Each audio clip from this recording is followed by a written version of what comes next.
সকল প্রশংসার মালিককে, সকল ক্ষমতার উৎসকে। কেউ যেটা পারে না পারে কে, কেউ যেটা দেখে না দেখে কে, কেউ যেটা শোনে না শোনে কে। সে আল্লাহর আলিশান দরবারে লাখো কোটি শুকর এবং সুজুদ আমরা পড়ে নিচ্ছি কালিমাতুশ শুকর, আলহামদুলিল্লাহ। সবাই একসাথে আওয়াজ করে পড়ুন, রব্বানা লাকাল হামদ হামদান কাসীরান তাইয়িবান মুবারাকান ফীহি ইয়া রাব্বি লাকাল হামদু কামা ইয়ানবাগি লিজালালি ওয়াজহিকা ওয়া আযীমি সুলতানিকা। লাকাল হামদু বিল ঈমান, লাকাল হামদু বিল ইসলাম, লাকাল হামদু বিল কুরআন। আল্লাহ রাব্বুল ইজ্জা ওয়াল জালালের দরবারে শুকরিয়া জ্ঞাপনের পাশাপাশি আমি আজকের প্রোগ্রামের যারা অর্গানাইজিং কমিটি, বাংলাদেশি মুসলিম কমিউনিটি, মালয়েশিয়ার উদ্যোগে আজকের যে গ্র্যান্ড সেন্ট্রো বলরুম ক্লাংয়ের এই এরিয়াতে তাফসির মাহফিল 2023 এই যে চমৎকার তাফসিরের হালাকা বা মজলিসের আয়োজন করা হয়েছে, আমি আমার অন্তরের অন্তঃস্থল থেকে বাংলাদেশি মুসলিম কমিউনিটিকে ধন্যবাদ জানাতে চাই। পাশাপাশি আপনারা যারা বিকেল থেকে এসেছেন আপনাদের সবাইকে আমি অন্তরের অন্তঃস্থল থেকে শুভেচ্ছা জানাই, মোবারকবাদ জানাই। আহলান ওয়া সাহলান ওয়া মারহাবান বিকুম ফি হাযাল লিকা আত-তাইয়িব আল মুবারক। এই বলরুমের যারা অথরিটি আছেন তাদেরকে শুকরিয়া জানাই, মিডিয়া কর্মীর ভাইদের শুকরিয়া জানাই, আজকের প্রোগ্রামের অ্যাঙ্কর, সংবাদকর্মী ভাইয়েরা, ভলান্টিয়ার্স ভাইয়েরা, সবাইকে অন্তরের অন্তঃস্থল থেকে শুকরিয়া জানিয়ে মহাবিশ্বয় মহাগ্রন্থ আল কুরআন আল কারীম থেকে আমরা তাফসির শুনব। আমরা সবাই পড়ি ইনশাআল্লাহ। আপনারা সবাই সুস্থ আছেন তো? আলহামদুলিল্লাহ। এটা হচ্ছে কোরআনের প্রতি ভালোবাসা মানুষের, কোরআনের মুআজিজা। কোরআন মানুষকে অ্যাট্রাক্ট করে, আকর্ষিত করে। কোরআনের এই ক্ষমতা আছে। রাসূল সাল্লাল্লাহু আলাইহি ওয়াসাল্লামের কণ্ঠের সুমধুর কোরআনের তেলাওয়াত শুনে অনেক কাফের কালিমা পড়ে মুসলমান হয়ে যেত। আজও কোরআনের তেলাওয়াত শুনে, কোরআনের অর্থ পড়ে, কোরআনের তাফসির পড়ে মানুষ আবেগতাড়িত হয়। এটার ইনফ্লুয়েন্স অনেক আলাদা, এটার ইম্প্যাক্ট আলাদা। এই যে দুর্বার আকর্ষণ, এটা কোরআনের আকর্ষণ, ঠিক কিনা? আমরা সব সময় যেন কোরআনের সাথে সুসম্পর্ক বজায় রাখতে পারি। আল্লাহ তুমি তৌফিক দান করো। প্রিয় ভাইরা, আমি সূরাতুল লুকমান থেকে একটি আয়াত তেলাওয়াত করেছি। সূরাতুল লুকমানের দ্বিতীয় রুকুর তাফসির আজকে আমরা শুনব। কততম রুকুর? এটা কোরআনের 31 নম্বর সূরা। এটা মাক্কি সূরা। সূরাতুল লুকমান কি সূরা? মাক্কি সূরা। কোরআনের 31তম সূরা এবং অনেকগুলো রুকু আছে এই সূরায়। আমরা দ্বিতীয় রুকু থেকে কথা শুনব। বেসিকলি এই দ্বিতীয় রুকুতে সাইয়েদনা লুকমান আলাইহিস সালাম ওনার ছেলেকে কিছু অ্যাডভাইস করেছিলেন, উপদেশ। বাবা হিসেবে আমরা আমাদের ছেলেমেয়েদের অ্যাডভাইস করি না? হ্যাঁ। তো উনি ওনার সন্তানকে অ্যাডভাইস করেছিলেন। আর এই অ্যাডভাইসগুলো আল্লাহ তাআলার এত ভালো লেগেছে যে আল্লাহ তাআলা কোরআনের মধ্যে সরাসরি তুলে ধরেছেন। তার মানে আল্লাহ তাআলা বুঝাতে চান আমরাও যেন আমাদের সন্তানদেরকে এই অ্যাডভাইসগুলো করি। এবং আপনি অবাক হবেন, আমরা যখন তাফসিরের ইনডেপথ তাফসিরে যাব, ভিতরে ঢুকবো, আপনি অবাক হবেন যে 3000 বছর আগের সেই উপদেশমালা কিভাবে মডার্ন টাইমের সাথে এত প্রাসঙ্গিক হতে পারে। আজ থেকে প্রায় 3000 বছর আগের piece of advises, 3000 years back in the history. এত আগের উপদেশ, দেখবেন যে মনে হচ্ছে বর্তমান সময়ের জন্য এই উপদেশগুলো আল্লাহ ধরে ধরে কোরআনে তুলে ধরেছেন। তো এই জন্য আমাদের ছেলে মেয়েদেরকে আমরা কি নসিহত করব, এত দিকে তাকানোর দরকার নেই। বাসায় যে সূরা লুকমান খুলবেন, 31তম সূরা, 12 নম্বর আয়াত থেকে 19 নম্বর আয়াত পর্যন্ত। এই 8টা আয়াত আল্লাহ যা বলেছেন আপনি আর ভাবি মিলে সন্তানদেরকে এটা শোনাবেন। গুড ইনাফ, আর কিছু লাগবে। প্রিয় ভাইরা, সন্তান আল্লাহর দেয়া অনেক বড় নেয়ামত। আল্লাহু আকবার। নেককার সন্তান আল্লাহর কাছে চাইতে হয়, চেয়ে নিতে হয়। নবীরা দোয়া করেছেন, রব্বি হাবলি মিনাস সলিহিন, আল্লাহ নেককার সন্তান দেন। হে আল্লাহ, নেককার পুণ্যবান সন্তান দেন। আল্লাহ এমন সন্তান দেন যাদেরকে দেখলে আমাদের চোখ জুড়ায়। রব্বি জাআলনি মুকিমাস সলাতি ওয়া মিন যুররিয়াতি, আল্লাহ আমাকেও নামাজ কায়েমকারী বানান, আমার সন্তানকেও বানান। তো সন্তানের জন্য দোয়া করতে হয়, নেককার সন্তান চাইতে হয়। আপনারা যারা বিয়ে করেছেন এখনো সন্তান পান নাই, আল্লাহ তাআলা আপনাদেরকে অচিরেই এই সন্তান দান করে আপনাদেরকে ধন্য করুক। যারা এখনো বিয়ে করেননি, বিয়ের পরে আল্লাহ তাআলা আপনাদেরকে সন্তান দান করুক। এটা অনেক বড় নেয়ামা, এটা অনেক বড় নেয়ামা, এটা আল্লাহর কাছে চাইতে হয়। তো এই আলোচনাটা সবার সাথে প্রাসঙ্গিক। যারা বাবা তাদের তো লাগবে ইনস্ট্যান্ট, আজকে রাত্রে যেই শোনাইতে পারবেন। যারা বাবা হতে যাচ্ছেন তারাও আগে থেকে জেনে রাখলেন, ওয়েল প্রিপেয়ার্ড। আর যারা এখনো বিয়েই করেন নাই, প্ল্যান করে রাখেন যে এইটা আমি আমার ওয়াইফের সাথে প্ল্যান করে এই নাসিহাগুলো আমার সন্তানদেরকে আমরা শোনাবো। সবাই পড়ুন ইনশাআল্লাহ। এবার প্রশ্ন করি, উত্তর দেন। সূরাটার নাম কি? মাক্কি না মাদানী? কত নম্বর সূরা কোরআনের? 31 নম্বর সূরা। আচ্ছা প্রিয় ভাইয়েরা, কালামুল্লাহ মাজিদে কুরআন আল কারিমে আল্লাহ তাআলা মানুষের নামে মোট 8টি সূরা দিয়েছেন। মানুষের নামে কয়টি? এর মধ্যে 6টি সূরা 6 জন নবীর নামে। 6টি সূরা 6 জন। সূরা হুদ, সূরা ইউসুফ, সূরা ইউনুস, সূরা মুহাম্মদ, সূরা নূহ, সূরা ইব্রাহিম। এই 6 জন নবীর নামে 6টা সূরা। আর মানুষের নামে মোট 8টা, নবীর নামে গেল 6টা, আর রইল কয়টা? 2টা। আল্লাহর প্রিয় ভাজন একজন বান্দা এবং একজন বান্দি নামে আল্লাহ আরো 2টা সূরা দিলেন। আল্লাহর প্রিয় বান্দি মারিয়াম আলাইহিস সালাম, ঈসা আলাইহিস সালামের মা, ওনার নামে একটা সূরা আছে না? কি নাম? সূরা মারিয়াম। আর আরেকটা হচ্ছে এই যে সূরা লোকমান, উনি কিন্তু নবী না। তাহলে আবার বলি, মানুষের নামে আল্লাহ তাআলা কোরআনে কয়টা সূরা দিয়েছেন? 8টি। এর মধ্যে 6টা দিয়েছেন 6 জন নবীর নামে, আর বাকি 2টা আল্লাহর 2জন প্রিয় বান্দাবান্দির নামে। একটা সূরা মারিয়াম আর একটা সূরাতু লোকমান। তো আমরা শুরুতেই জানবো যে এই লোকমান কে ছিলেন তিনি। লোকমান আলাইহিস সালাম আল্লাহর প্রিয় ভাজন একজন ব্যক্তি ছিলেন, খুব বিজ্ঞ একজন মানুষ ছিলেন, খুব জ্ঞানী প্রাজ্ঞ একজন ব্যক্তিত্ব ছিলেন। দেখতে উনি কালো ছিলেন, কুৎসিত। চামড়াটা কি ছিল? কালো, ব্ল্যাক। তার মানে ব্ল্যাক হইলেই কাউকে ছোট করা যাবে না। কাজী নজরুল বড় সুন্দর লিখেছেন, কালো আর ধলো বাহিরে কেবল, ভিতরে সবাই সমান রাঙ্গা। কেটে দিলে রক্তের রং, যে কালো রঙের তার রক্ত, যে ধবধবে সাদা তার রক্ত লাল। তাহলে ব্ল্যাক হইলেই কাউকে ছোট করা চলবে না। সাইয়েদনা লুকমান আল হাকিম কুৎসিত বর্ণের একজন মানুষ ছিলেন, খাটো একজন মানুষ ছিলেন। কোথায় থাকতেন? মিশর, সুদান, ইথিওপিয়া, যেটা আগের নাম ছিল হাবাসা, এই রিজিয়নে। কেউ কেউ বলেছেন মিশরের কোন একটা এলাকায়, কেউ সুদান, কেউ ইথিওপিয়া। তো রিজিয়নটা কাছাকাছি। কি করতেন? কোন কোন মুফাসসির বলেন তিনি দর্জি ছিলেন, দর্জি। কেউ কেউ বলেন তিনি ছিলেন কানা নাজ্জারান, নাজ্জার মানে কাঠমিস্ত্রি ছিলেন। আবার কোন কোন মুফাসসির বলেন তিনি ছিলেন রাইল গানাম, মেষ পালক। বেশিরভাগ তাফসিরে এসেছে তিনি মেষ পালক ছিলেন, ছাগল চড়াতেন, যেটা নবীদের পেশা ছিল, দায়িত্ব ছিল। ওনারা ছাগল চড়াতেন শুরুর দিকে।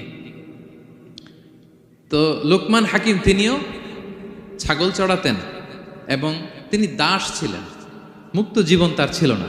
তিনি একজন মনিবের আন্ডারে তার ছাগলগুলো মরুভূমিতে যেয়ে কি করতেন? চড়াতেন। মজার ব্যাপার হচ্ছে, সারা দুপুর, সারা বিকেল, সারা দিন ছাগল চড়িয়ে আসার পরে লোকমান যখন বাসায় ফিরে আসতো, তখন এলাকার লোকজন সবাই লোকমানের কাছে জড়ো হতো, আর উনি তাদেরকে তার প্রজ্ঞা, তার বিজ্ঞচিত কথাগুলো শেয়ার করতেন, শোনাতেন, এগুলো বলতেন। তো এগুলো দেখে লোকমানের মালিক অবাক, কিরে আমার কাছে এলাকার কেউ আসে না, কিন্তু আমার দাস দেখতে কুৎসিত কালো, এই লোকমানের কাছে সবাই এসে ঘিরে থাকে, কি ওর কাছে কি পায়, কি আছে ওর কাছে? তো শ্রোতাদের কয়েকজনকে ডেকে বলল, ঘটনা কি? তোমরা সবাই লোকমান সন্ধ্যাবেলায় ফিরে আসলে তার পাশে জড়ো হও কেন, কি পাও? তো তারা বলল, আপনার দাস লোকমান, এটা সে সাধারণ কোনো মানুষ নয়, সে অসাধারণ মানুষ। সে এমন কথা বলে এগুলো শুনলে জীবন পাল্টে যায়। সুবহানাল্লাহ বিহামদিহি। মালিক বলে, ঘটনা কি? আমি ওর মালিক, কই কোনোদিন তো এরকম ওর সাথে কোনো কনভারসেশনে যাই নাই, কথা হয় নাই, আমি তো শুনি নাই, দেখি আজকে চেক করে দেখি কি ওর এত বিজ্ঞতা, এত জ্ঞান, এত প্রাজ্ঞতা কিসের দেখি। তো আজকে সন্ধ্যাবেলায় ফিরছে, উনি বলতেছে, ইয়া লোকমান ইযবাহ লানা শাতান, একটা ছাগল জবাই করো, ওয়া আখরিজ মিনহা আতিয়াবা মুদগাতাইন, এবার এই ছাগলের সবচেয়ে শ্রেষ্ঠ দুইটা অঙ্গ কেটে নিয়ে আসো, যাও। ফাআখরাজাল লিসান ওয়াল কলব, লোকমান যে ছাগল জবাই করে ছাগলের জিহ্বাটা আর কলব, হার্ট, এই দুইটা কেটে নিয়ে আসছে, বলছে এই দুইটা শ্রেষ্ঠ। বলছে আচ্ছা ঠিক আছে। মালিক আবার বললো ওয়াজবাহ লানা শাতান উখরা ইয়া লোকমান, যাও আরেকটা জবাই করো। ওয়া আখরিজ মিনহা আখবাসা মুদগাতাইন, এবার সবচেয়ে নিকৃষ্ট দুইটা অঙ্গ ছাগলের কেটে নিয়ে আসো, যাও দেখি তো। ফাআখরাজাল লিসান ওয়াল কলব, সে আরেকটা ছাগল জবাই করে আবার জিহ্বা আর হার্ট, কলব কেটে নিয়ে আসছে, বলছে এই যে এটা সবচেয়ে নিকৃষ্ট। তো মালিক বলে মা হাযা ইয়া লোকমান, মা লাকা ইয়া লোকমান, ঘটনা কি লোকমান? শ্রেষ্ঠ দুটো অঙ্গ কাটতে বললাম, জিহ্বার কলিজা হৃদয় কেটে নিয়ে আসলা, বললাম সবচেয়ে নিকৃষ্ট দুটো অঙ্গ কাটো, আবার জিহ্বার এটা কেটে নিয়ে আসলা। তো লোকমান বলতেছে জিহ্বা আর হৃদয় যদি শ্রেষ্ঠ হয়, কলব যদি শ্রেষ্ঠ হয়, এর চেয়ে শ্রেষ্ঠ অঙ্গ আর হতে পারে না। আর জিহ্বা আর কলব যদি খারাপ হয়, মানুষের মুখ আর হৃদয় যদি খারাপ হয়, এর চেয়ে নিকৃষ্ট অঙ্গ আর হতে পারে না। সে তো অবাক, তাই তো? সে চিন্তা করে দেখে, তাই তো, এই মুখ দিয়ে মানুষ ভালো কথা বলে, সত্যের পায়গাম পৌঁছায়, মানুষের কল্যাণের জন্য ডাকে, জিকির করে, তাসবিহ পড়ে, কোরআন তেলাওয়াত করে, তখন তো এই জিহ্বা শ্রেষ্ঠ। আবার এই জিহ্বা দিয়ে যখন সে সমালোচনা করে, গীবত করে, শেখায়াত করে, অন্যকে গালি দেয়, কটু কথা বলে, তখন তো এই জিহ্বাটাই নিকৃষ্ট, ঠিক কিনা?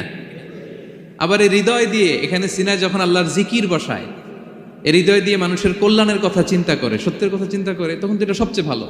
আবার এই হৃদয়ে যদি অন্যের ব্যাপারে হিংসা পুষে রাখে, এই হৃদয়ে যদি সে নিজের ব্যাপারে হাই স্টিম, অহংকার পুষে রাখে, তাইলে হৃদয়ের চেয়ে খারাপ অঙ্গার হতে পারে?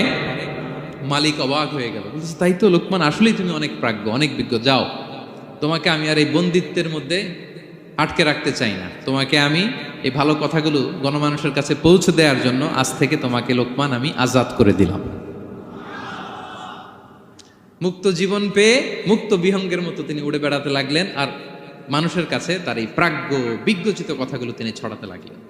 তো তিনি তার সন্তানকে ডেকে বলেছিলেন, কিছু উপদেশ দিয়েছিলেন ডেকে, যে বাবা এটা করো, এটা করো, এটা করো, এটা করো না। এই তার সন্তানকে এই উপদেশগুলো তিনি যে দিলেন, আল্লাহ তাআলার কাছে এত ভালো লেগেছে, এতই চমৎকার এবং পারফেক্ট মনে হয়েছে, আল্লাহ তাআলা কিয়ামত পর্যন্ত গোটা বিশ্বের সব বাবারা মায়েরা যেন তাদের সন্তানদেরকে এই উপদেশ দিতে পারে, হুবহু লিটারালি ওই কথাগুলো আল্লাহ তাআলা কোরআনের মধ্যে তুলে দিয়েছেন। আজকের সূরা লোকমানের দ্বিতীয় রুকুতে মূলত এই তাফসীরটাই আপনাদেরকে শোনাবো। তো কোন প্লট, কোন স্লট আজকে আলোচনা হবে, সবার কাছে ক্লিয়ার? হ্যাঁ, আগ্রহ জাগছে, জানার ব্যাপারে আগ্রহ জাগছে? আচ্ছা, আসুন আমরা মহাবিশ্বের মহাগ্রন্থ আল কুরআন আল কারীম থেকে সরাসরি আলোচনা শুরু করি। আমরা আউযু বিল্লাহ দিয়ে শুরু করি, সবাই পড়ুন আউযু বিল্লাহি মিনাশ শাইতানির রাজীম, বিসমিল্লাহির রহমানির রহিম। ولقد آتينا لقمان الحكمة أن اشكر لله ومن يشكر فإنما يشكر لنفسه ومن كفر فإن الله غني حميد। سبحان الله পড়েন। আল্লাহ তাআলা বলছেন ওয়ালাকাদ আতাইনা লুকমানাল হিকমা, আমি লোকমানকে হিকমত দিয়েছি, প্রজ্ঞা দিয়েছি, আর বলেছি আনিশকুর লিল্লাহ, লোকমান আল্লাহ শুকরিয়া করো। ওমান ইয়াশকুর ফাইন্নামা ইয়াশকুরু লিনাফসি, যে আল্লাহ শুকরিয়া করে সে তার নিজের জন্যই করে, এটা নিজের জন্যই ভালো। ওমান কাফারা ফাইন্নাল্লাহা গানিয়ুন হামিদ, আর যে শুকরিয়া করে না, নাশুকরি করে, অকৃতজ্ঞ হয়, তাহলে জেনে রেখো আল্লাহ তাআলা তিনি গানি, অমুখাপেক্ষী, তিনি হামিদ, সদা প্রশংসিত। সুবহানাল্লাহ পড়েন। তাহলে আল্লাহ তাআলা বললেন আমি লোকমানকে প্রজ্ঞা দিয়েছি, হিকমত দিয়েছি। হিকমত, হিকমত শব্দের সাথে আপনারা পরিচিত আছেন না? আমি লোকমানকে হিকমত দিয়েছি, এটা অনেক দামি জিনিস, সবার থাকে না। হিকমত জিনিসটা কি? না, জ্ঞান হচ্ছে নলেজ, আর হিকমা হচ্ছে বাংলায় বলে প্রজ্ঞা, হ্যাঁ, ইংরেজিতে বলে উইজডম। দেখি কেউ বলতে পারে কিনা, একজন আমাকে শোনান দেখি হিকমতটা কি, দেখি কেউ কিছু বলতে পারেন কিনা। হিকমত মানে ক্ষমতা, একজন বলছে। আচ্ছা, আর অলৌকিক সামথিং, আর শক্তি, আর হ্যাঁ এদিক থেকে যোগ্যতা, আর জ্ঞান, ঠিক আছে, আমার ভাইরা চেষ্টা করছে, আলহামদুলিল্লাহ। আচ্ছা, হিকমাত আর ইলমের মধ্যে পার্থক্য আছে। হিকমা is something more than knowledge. আজকে শিখে যান। ইলম মানে যেটা জ্ঞান বা নলেজ, নলেজের সাথে যখন কমন সেন্স যুক্ত হয় তখন ওটা হিকমা হয়ে যায়। সুবহানাল্লাহ কইতে পারলেন না? নলেজ, নলেজ আর common sense, I repeat, knowledge আর কমন সেন্স ইকুয়াল টু হিকমা বা উইজডম। শুধু জ্ঞান থাকলেই হয় না, জ্ঞানটা কিভাবে আপনি অ্যাপ্রোচ করবেন, প্রচার করবেন, প্রেজেন্টেশন করবেন, উপস্থাপন করবেন, এটা জানার দরকার আছে না নাই? অনেকের অনেক জ্ঞান আছে কিন্তু কিভাবে বলতে হয়, কতটুকু বলতে হয় এটা জানে না, তাই না? তাহলে জ্ঞানকে কাজে লাগানোর যে মেকানিজম, যে কর্মকৌশল, এটার নাম হিকমা। আল্লাহ বলেছেন হিকমতের সাথে দাওয়াত দাও, উদউ ইলা সাবিলি রাব্বিকা বিল হিকমা, হিকমতের সাথে দাওয়াত দাও। নামাজ পড়া ফরজ, সবাই জানি না আমরা, এটারে বলে ইলম। কিন্তু নামাজটা কিভাবে পড়তে হয়, রুকু কেমনে দিতে হয়, সেজদা কেমনে করতে হয়, সালাম ফিরায় কিভাবে এটা এক্সিট করতে হয়, এই পুরো মেকানিজমটা জানার নাম হিকমা। তাহলে knowledge plus common sense equal to হিকমা। জ্ঞান আর কমন সেন্স একসাথে যদি হয় এটা উইজডম বা প্রজ্ঞা হিসেবে রিফ্লেক্ট করে। বুঝতে পারছেন? আল্লাহ বললেন আমি লোকমানকে প্রজ্ঞা দিয়েছি। হ্যাঁ, ওমাই ইউতাল হিকমাতা ফাকাদ উতিয়া খায়রান কাসীরা, আর যাকে আমি প্রজ্ঞা দিয়েছি তাকে আমি অনেক কিছু দিয়েছি। সুবহানাল্লাহ পড়ে। আল্লাহ তাআলা যেন আমাদেরকে প্রজ্ঞা দিয়ে ধন্য করে, আমরাও যেন হিকমতের অধিকারী হতে পারি। আল্লাহ তুমি তৌফিক দান করো। তাই জন্য আল্লাহ বললেন ওয়ালাকাদ আতাইনা লুকমানাল হিকমাতা আনিশকুর লিল্লাহ ওয়া মান ইয়াশকুর ফাইন্নামা ইয়াশকুরু লিনাফসি। আমি লোকমানকে হিকমা দিয়েছি মানে প্রজ্ঞা দিয়েছি, আর বলেছি আমি আল্লাহর শুকরিয়া করো।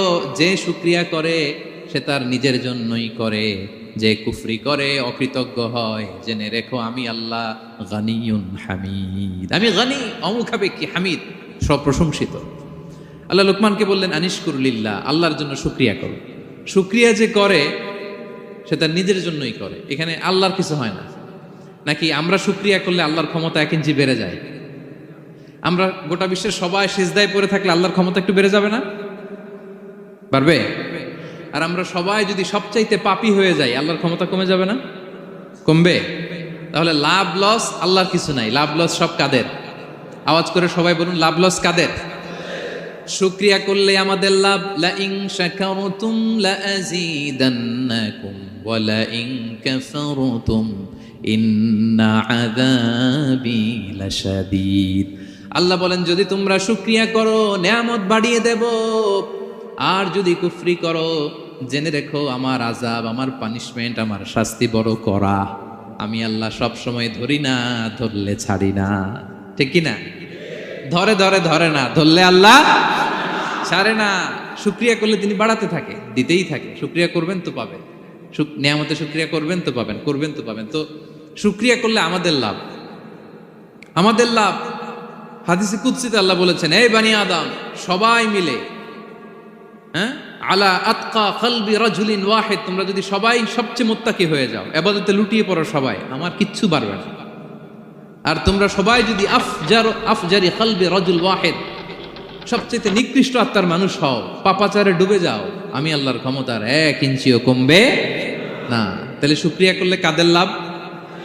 সেটাই আল্লাহ বললেন শুকরিয়া করলে তোমাদের লাভ। ওমান কাফারা ফা ইন্নাল্লাহা গানিয়ুন হামিদ। তিনি অমুখাপেক্ষী, অমুখাপেক্ষী, তিনি কারো কাছে ঠেকা না, কিন্তু আমরা তার কাছে ঠেকা। ঠিক কিনা? আমরা বিপদে পড়লে কার কাছে চাই? আল্লাহ কারো কাছে চায়? আমাদের ফরিয়াদ আমরা কার কাছে জানাই? আল্লাহর কি কারো কাছে ফরিয়াদ জানানো লাগে? তিনি গানিয়ুন হামিদ, অমুখাপেক্ষী, কারো প্রতি তিনি মুখাপেক্ষী নয়। গোটা বিশ্ব তার কাছে প্রার্থনা করে, গোটা বিশ্ব মুখ থুবড়ে তার কাছে পড়ে থাকে, গোটা বিশ্ব লুটিয়ে পড়ে সিজদায় পড়ে তার কাছে রোনাজরি করে, কিন্তু তিনি কারো কাছে কিছু চেতে হয় না। তিনি গানিয়ুন হামিদ। এরপর আল্লাহ তাআলা সেদিন লোকমান আলাইহিস সালাম সন্তানকে কি উপদেশ দিলেন এর পরের আয়াত থেকে শুরু করলেন। আল্লাহ তাআলা বললেন ওয়াইদ ক্বালা লুকমানু লিবনিহি ওয়া হুয়া ইয়াইদুহু ইয়া বুনাইয়া লা তুশরিক বিল্লাহ ইন্নাশ শিরকা লাযুলমুন আযীম। আল্লাহ বললেন স্মরণ করুন সে সময়ের কথা যখন লোকমান তার সন্তানকে বলেছিল, কি অবস্থায়, ওয়াহুয়া ইয়াইদুহু, ওয়াজ করতেছিল ছেলেকে, নাসিহাত করতেছিল, কাউন্সিলিং করতেছিল। ফ্যামিলিতে এটা খুব জরুরি, নাসিহা করা, একে অপরকে উপদেশ দেয়া। কারণ আর দিন ও আর নাসিহা, দিন মানেই কল্যাণ কামনা করা, দিন মানেই অন্যকে কি দেয়া, উপদেশ দেয়া, নাসিহা দেয়া। এটা যেন আমরা দেই। এজন্য ফ্যামিলি কাউন্সিলিংটা জরুরি। নিজেই হুট করে সব সিদ্ধান্ত নেবেন না। আপনার স্ত্রীর সাথে পরামর্শ করুন, আপনার সন্তানদের সাথে পরামর্শ করুন। দেখেন সাইয়েদনা ইব্রাহিম আলাইহিস সালাম, তিনি স্বপ্নে দেখলেন তিনি ইসমাইলকে জবাই করতেছে। এটা দেখেই ডিরেক্টলি জবাই করতে উদ্যত হলেন না। তিনি ছেলেকে বললেন, ফানজুর মাযা তারা ইন্নী রাআইতু ফিল মানামি আন্নী আযবাহুক। ইসমাইল, আমি স্বপ্নে দেখেছি যে আমি তোমাকে কি করছি, জবাই করছি। ফানজুর মাযা তারা, what's your opinion about it, what do you think about it. এবার বলো তোমার অপিনিয়ন কি, তুমি কি ভাবছো, আমি দেখেছি তোমাকে জবাই করছি, তোমার অপিনিয়ন বলো। দেখেন, যেমন বাবা তেমন ছেলে, বাপ কা বেটা সিপাহী কা ঘোড়া, কুছ না হতো থোড়া থোড়া।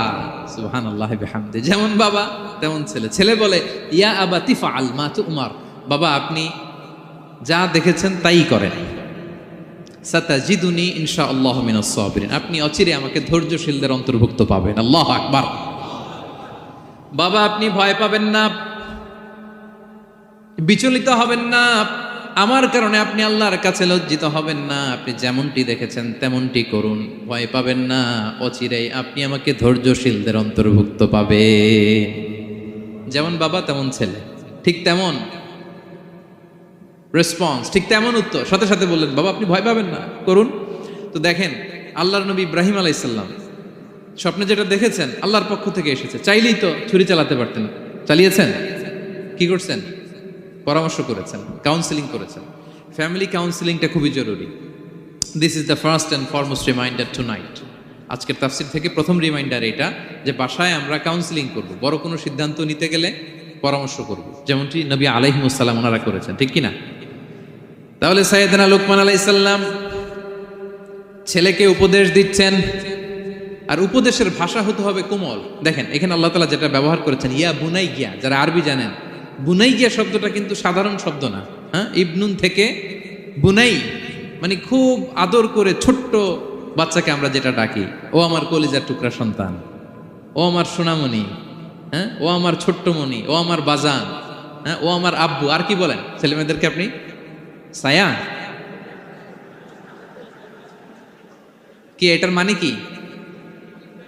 হ্যাঁ, ইংরেজিতে বললে ডার্লিং। আর ঠিক আছে, ডার্লিং কিন্তু সবাইরে বলা যায়, মানে যাকে আপনি লাভ করেন, ভালোবাসেন, আপনার ছেলেকে ডার্লিং বলতে পারেন, মেয়েকে বলতে পারেন, আপনার ওয়াইফকে বলতে পারেন, অন্য আবার অন্যান্য নারীদেরকে বলা যাবে না, স্ত্রী পর্যন্ত, হ্যাঁ, কাছের যারা, এদেরকে। তো মালয়েশিয়ান ভাষা তো আমি জানি না, মালয়েশিয়াতে যেটা বলে ওইটা দিয়ে ডাকবেন, খুব সোহাগ দিয়ে, আদর দিয়ে। কারণ নাসিহাতের ভাষা খুব কোমল হতে হয়। যে নাসিহাত হৃদয়ে নিংড়ানো মমতা দিয়ে বেরোয়, ওই নাসিহাত অন্যের হৃদয়ে যে টাচ করে। কথা বুঝতে পেরেছেন? যেটা হৃদয় নিংড়ানো ভালোবাসা থেকে বেরোয় নাসিহাত, সেটা আপনার ছেলের হৃদয়ে যে টাচ করবে, ক্লিক করবে। আর যদি রেগে মেগে আগুন হয়ে ওরে ধরেন, নামাজ পড়লি না কেন, এটা করলি কেন, এমনটা হইলো কেন, ও শুনবে? শুনবে না, বিগড়ে যাবে। দেখেন সাইয়েদনা মূসা আলাইহিস সালাম এবং সাইয়েদনা হারুন আলাইহিস সালাম দুজন মিলে যখন ফেরাউনকে দাওয়াত দিতে যাবেন, আল্লাহ বললেন, মূসা তোমার মেজাজ কিন্তু গরম, এই গরম মেজাজ নিয়ে ফেরাউনের দাওয়াত দিলে হবে? রব্বুল আলামিন বললেন, মূসা তোমার মেজাজ বড্ড গরম, কিন্তু তোমার জিহ্বাটা দিয়েছি আমি নরম।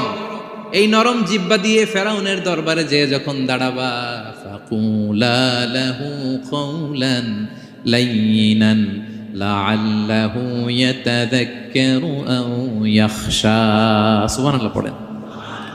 ফাকুলা লাহু কাওলান লাইয়িনা, সফট ল্যাঙ্গুয়েজ ইউজ করবা, কোমল ভাষায় দাওয়াত দিবা, নরম ভাষায় সফট করে, কোমল করে, ভদ্র করে ফেরাউনের কাছে প্রেজেন্টেশন দিবা। হতে পারে তোমার এই সুন্দর প্রেজেন্টেশনের কারণে ফেরাউন দাওয়াত কবুল করে নিতে পারে। দেখেন আমাদের যে অ্যাপ্রোচে ভুল অনেক দায়ীদের, ফেরাউনের মতো কুখ্যাত সন্ত্রাসী এই পৃথিবী আর দেখবে? কথা বলেন না কেন? ফেরাউনের চাইতে বড় গডফাদার, ফেরাউনের চাইতে বড় সন্ত্রাস ডাকাত এই পৃথিবীতে আর দ্বিতীয়টা কেউ এসেছে? তো এই ফেরাউনকে দাওয়াত দেওয়ার জন্য আল্লাহ মুসাকে বললেন, মুসা সফটলি বইল, কোমল ভাষায় বইল, একটু মোলায়েম সুরে বইল, যাতে ওর হৃদয়ে টাচ করে। আর আমরা যাদেরকে খারাপ মনে করি, যাদেরকে আমরা পাপী মনে করি, তারা কি ফেরাউনের চেয়েও খারাপ? হ্যাঁ, তো তাদের কাছে আমরা যখন বার্তা পৌঁছাই, আমরা তো অ্যাগ্রেসিভ হই কেন? আমরা তো অ্যাটাকিং হই কেন? আমরা হিট করে করে কথা বলি কেন? না, দিস ইজ নট দ্য দাওয়া অ্যাপ্রোচ। এইভাবে দাওয়াত দিলে সেই দাওয়াত কোনো ফল বয়ে আনবে না। তো দেখেন আল্লাহ বললেন, ওয়াইদ ক্বালা লুকমানু লিবনিহি ওয়া হুয়া ইয়াইদু।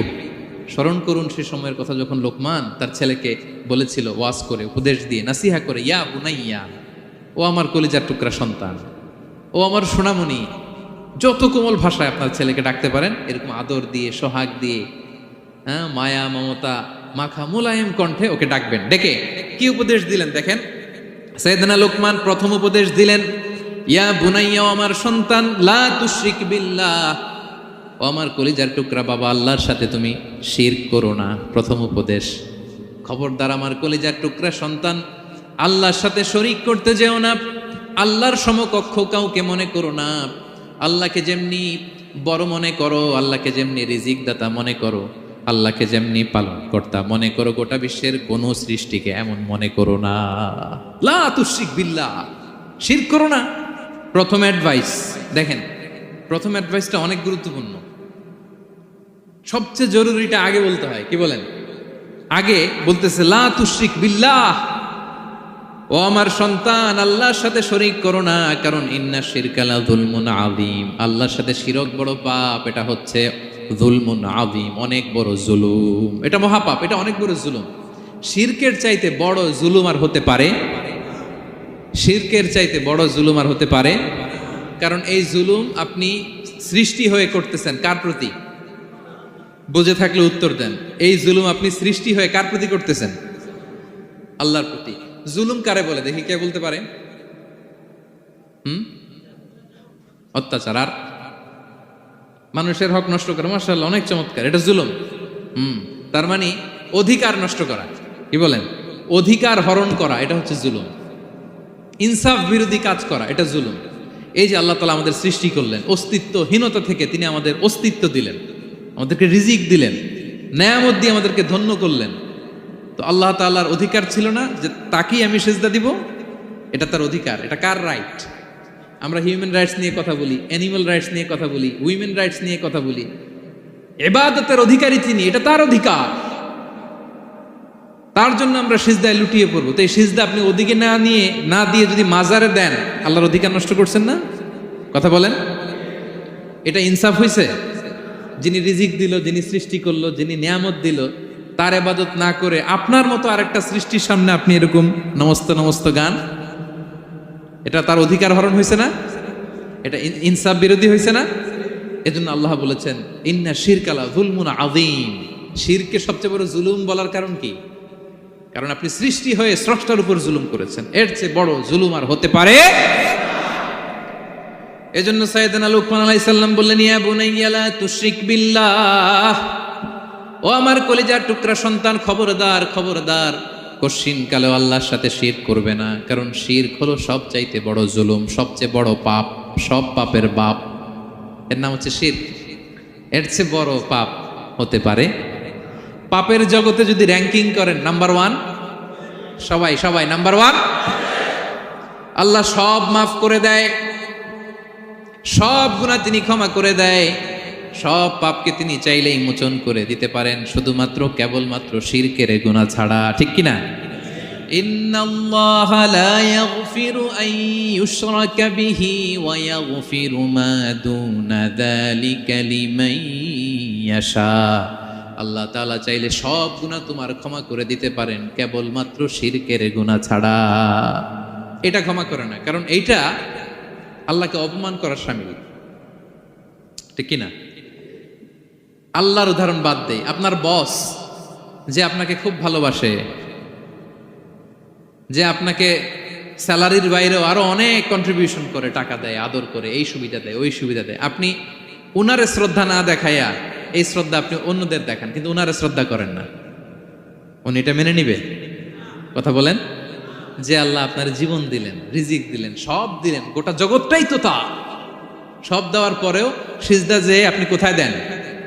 হ্যাঁ, মাজারে, দরগায়, বাবার কাছে। এরকম আছে না নাই? হ্যাঁ, আমাদের এখানে কেউ নাই। হ্যাঁ, দেশে গেলে এরকম মাজারে যে মানত টানত করেন নাকি? হ্যাঁ, মানত করেন? মাজারে সেজদা দেওয়া যাবে? চাইতে হবে একটা সত্তার কাছে। চিল্লায় বলুন তো তিনি কে? এজন্য বিশ্বনবী বলেন, ইযা সাআলতা ফাসআলিল্লাহ, চাইলে আল্লাহর কাছে চাও। ওয়া ইযা ইসতাআনতা ফাসতাইন বিল্লাহ, সাহায্য যদি চেতে হয় একজনের কাছে চাইবা। চিল্লায় বলেন তিনি কে? নাকি বাবার কাছে? হ্যাঁ, দয়াল বাবা রে দয়া করো আমারে। আপনার বাবার যখন ডায়রিয়া হয় উনি চায় কার কাছে? আপনার বাবা যখন বিপদে পড়ে কাঁদে কার কাছে? এই জন্য আমরা চাবো কার কাছে? দয়াল আল্লাহ রে দয়া করো আমারে। এটা বলতে হবে, ঠিক কিনা?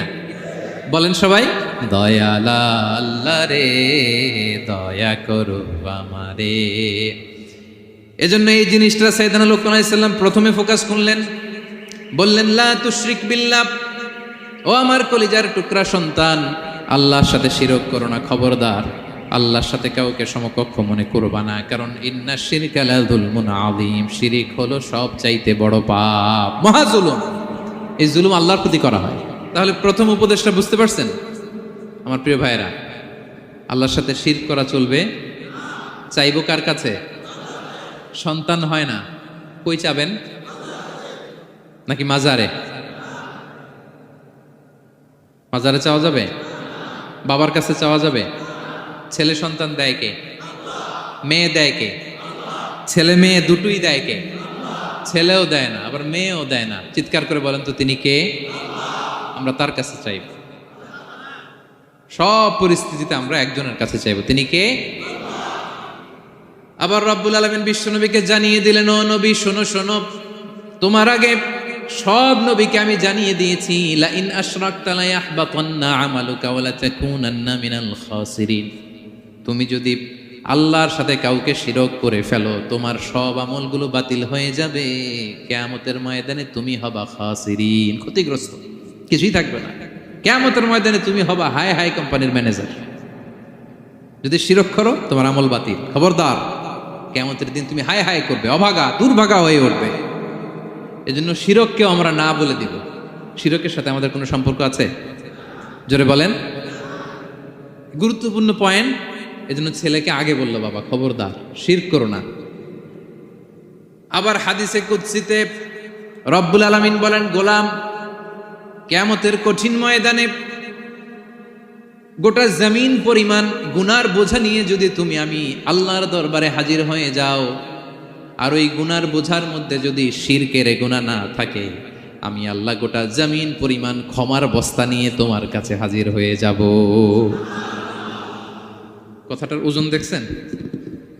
জমিন পরিমাণ গুনাহ নিয়ে আসছো আমার কাছে কিয়ামতের দিন।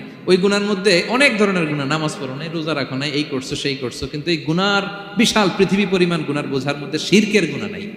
তাহলে আমি আল্লাহ এই দুনিয়া পরিমাণ ক্ষমার বোঝা নিয়ে তোমার কাছে চলে আসবো। শিরক করা যাবে? তাহলে প্রথম উপদেশ দিলেন, হে আমার কলিজার টুকরা সন্তান, শিরক করো না, শিরক করো না। আমার ভাইয়েরা, আমার কলিজার টুকরা ক্লাঙের ভাইয়েরা, সন্তানদেরকে এই শিরকের ব্যাপারে, শিরকের ভয়াবহতার ব্যাপারে আপনাকে জানাতে হবে। It's your duty. আপনি শুধু বাবা হইলেই চলবে না, আপনার ছেলে মেয়ে কোন পথে চলবে এটা আপনাকে ঠিক করে দিতে হবে।